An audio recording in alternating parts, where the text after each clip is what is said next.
Bart is handsome all the time. At 12 he sported a rat tail haircut, and by 15 he was even more dashing and charming. As a child he was also very cute. At that time he was full of curiosity about many things. However, the dismissive Homer only wanted to know why he put his toy car on the stairs. Why is blood red? Why do you ask? It's coming out your ear, don't. Homer needed rest, so they sent Bart to Abe as soon as he arrived. Abe encouraged him to prank Homer and even laughed along with him. Bart quickly adjusted to life at Abe's place. One day he excitedly scattered his toy cars everywhere, but the elderly Abe couldn't squat down to play with him. Bart became sad to cheer him up. Abe took him to see his real car. Can I see? Well, I don't know how you expect to drive it if you ain't sitting in it. Both grandfather and grandson were thrilled. Abe let Bart sit on his lap and steer the wheel with him, and placed his foot under the pedal when Bart pressed it. Happy Bart wished the time could freeze at this moment. Abe, with a kind smile, told him that time couldn't stop, and taught him to cherish every moment in life. 2 years later Marge hired a tutor for Bart. Abe was furious about it, but he couldn't interfere with their decisions. Regarding Bart's education, Bart was very slow at learning to read, even struggling with comic books, while his sister Lisa was quick to learn and excelled. The teacher had high expectations of her, but was harsh on Bart one day. Marge praised Lisa's painting and Bart quickly chimed in, claiming that he had drawn something too. It's on the refrigerator and the wall and the curtain. Marge was stunned and Homer even blamed him for ruining the kitchen. But do you like my drawing?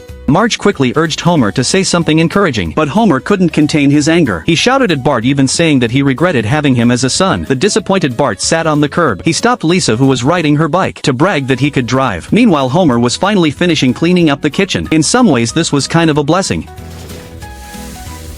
I Got Guns. The psychologist believed that Bart's destructive behavior was because he craved his father's attention, so she suggested that Homer take him camping. Excited Bart prepared thoroughly, but Homer drove them to a motel instead. Spent the whole day watching TV, completely ignoring the bored Bart. Back home Bart was still sulking, but even Marge only gave him a casual response, before turning all her attention to the outstanding Lisa. Feeling jealous, Bart retreated to his room where he made a certificate for himself, hoping Homer would stick it on his car. Homer readily agreed, but once outside, he casually threw it on the side of the road. Didn't know Bart saw it all. Time flew by. Soon Bart was 12.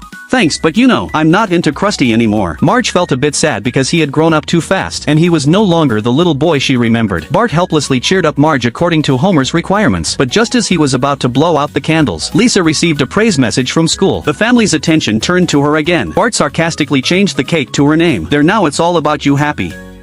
That night Bart vented all his anger by shooting at street lamps. While passing the retirement castle, he went in to visit Abe. To his surprise, Abe had prepared the birthday gift for him. That was his long-desired bicycle. After giving him his blessing, Abe sent him away. Bart still used that bike when he was 15. One day after a big argument with Homer, Bart, feeling lost, went to the cemetery to visit Abe. He remembered all the encouragement and trust Abe had given him, and finally regained his confidence. Deciding to enter his long-dreamed extreme BMX, he skillfully performed several difficult tricks, then set his tires on fire in mid-air.